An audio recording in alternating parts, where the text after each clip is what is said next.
The trigger, where tsunamis begin. The first step in tsunami formation is the trigger event. In the vast majority of cases, tsunamis are caused by undersea earthquakes along subduction zones, places where one tectonic plate slides beneath another. When plates lock and then suddenly slip, they displace enormous amounts of water. Imagine dropping a stone into a pond. Ripples spread outward from the point of impact. A tsunami is the ocean's version of that, except on a scale so large that the ripples become waves crossing entire seas. The Indian Ocean tsunami of 2004 is a striking example. A 9.1 magnitude earthquake off the coast of Sumatra caused the seafloor to lurch upward by several meters, displacing billions of tons of water. This sudden movement launched waves that traveled thousands of kilometers, reaching as far as East Africa. In total, over 230,000 people lost their lives, illustrating how a single tectonic jolt could reshape the destiny of multiple nations. Earthquakes are not the only triggers. Landslides, both underwater and along coastlines, can create tsunamis by shoving massive amounts of sediment and rock into the sea. Volcanic eruptions also contribute. The eruption of Krakatoa in 1883 produced waves over 40 meters high that annihilated coastal villages. Even asteroid impacts could, in theory, generate megatsunamis by displacing oceans on a planetary scale. Energy transfer, from Earth to ocean. Once a trigger event occurs, the key to tsunami formation is the transfer of energy. When the seafloor moves, it pushes or pulls the water column above it, imparting kinetic energy into the ocean. Unlike wind-driven waves, which are generated by surface winds and involve only the upper layers of the ocean, tsunamis involve the full depth of the water column. This difference is critical. A normal ocean wave may have a wavelength, the distance between crests, of a few dozen meters. A tsunami, by contrast, has wavelengths that can stretch for hundreds of kilometers. Because of this immense scale, the energy of a tsunami is spread throughout the entire body of water, allowing it to travel vast distances without losing much strength. At sea, a tsunami wave may only be a meter or less in height, making it nearly imperceptible to ships. Yet its energy is colossal, hidden in the vast depth and length of the wave. It is this energy, compacted and transformed as the wave approaches land, that explains why tsunamis are so devastating. The journey across the ocean. Once generated, a tsunami can travel across oceans at incredible speeds. In the deep sea, tsunamis can move as fast as a commercial jetliner, often between 500 and 800 kilometers per hour. Despite their speed, the waves appear subtle at sea, rising only slightly above normal ocean swells. Satellites and deep-sea buoys now allow scientists to track these waves in real time. What they reveal is that tsunamis are not singular waves, but entire wave trains, multiple waves traveling together, often with the largest wave not being the first to arrive. This makes predicting impact even more complicated, as coastal communities may think the danger has passed after the first surge, only to be hit harder minutes later. The remarkable endurance of tsunami waves is due to their immense wavelength. Energy loss is minimal as the waves travel, which is why an earthquake in Alaska can send destructive surges all the way to Japan or Hawaii. The ocean, in effect, becomes a highway for energy unleashed from the Earth's crust. Shoaling, the transformation near shore. The real drama of a tsunami begins when it approaches shallow coastal waters. As the depth decreases, the wave's behavior changes in a process known as shoaling. In deep water, the wave's energy is distributed through a massive column of water. Near shore, the seabed forces the wave to slow down, but the energy has nowhere to go but upward. This is why a wave that looked small in the open ocean can rise to terrifying heights at the coastline. A tsunami that was less than a meter high in deep water may grow into a wall of 10, 20, or even 30 meters as it crashes onto land. The wave's wavelength shortens, its height increases, and its speed decreases, concentrating the energy into a towering surge. The exact height depends on local geography.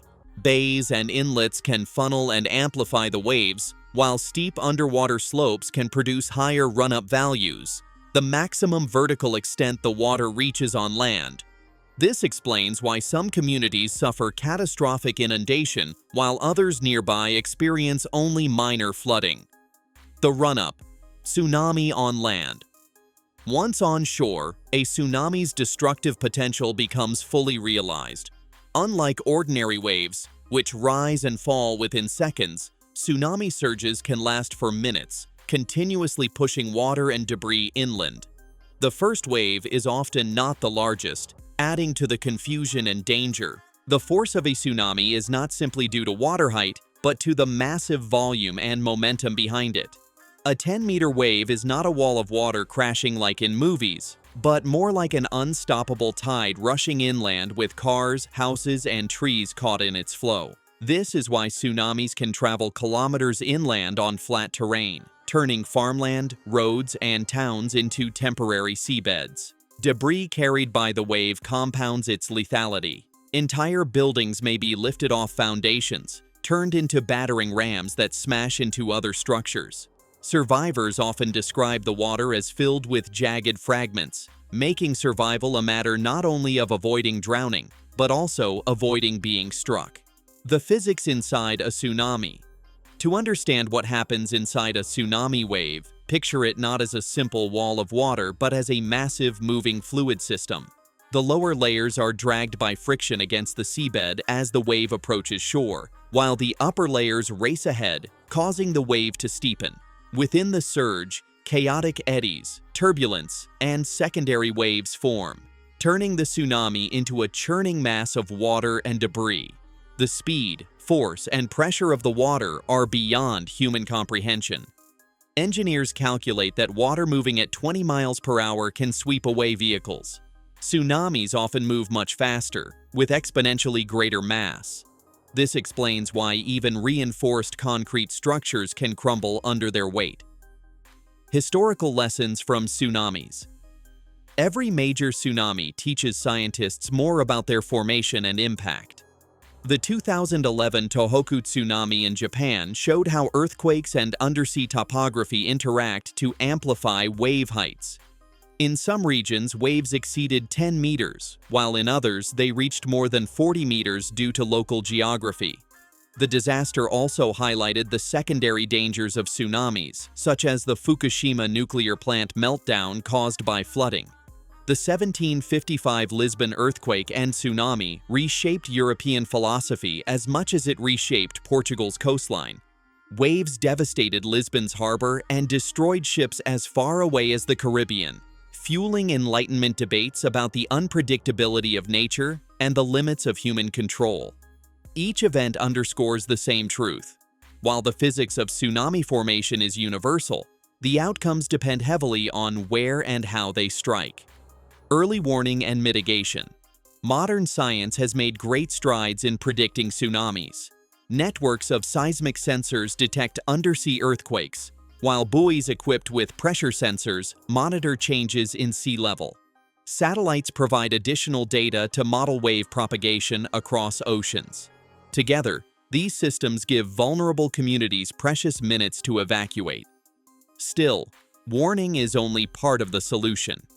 Preparedness, building seawalls, enforcing zoning laws, and running evacuation drills is what ultimately saves lives. Japan's extensive coastal defenses and public education campaigns reduced casualties in 2011, even though the tsunami was larger than anticipated. By contrast, the lack of a warning system in the Indian Ocean in 2004 contributed to the staggering death toll. The human dimension behind every scientific explanation of tsunamis lies the human reality. Survivors often describe the sound of a tsunami as a roar like 1,000 trains, the sight of the ocean withdrawing suddenly before the surge, and the feeling of helplessness as water engulfs everything. The science tells us how tsunamis form, but the human stories tell us why understanding them matters. For coastal communities, the science of tsunamis is not an abstract lesson but a matter of survival. Education campaigns that teach people to recognize the signs, A receding shoreline, an earthquake, or unusual ocean behavior can mean the difference between life and death. In that sense, the science of tsunami formation is not just about physics, but about resilience.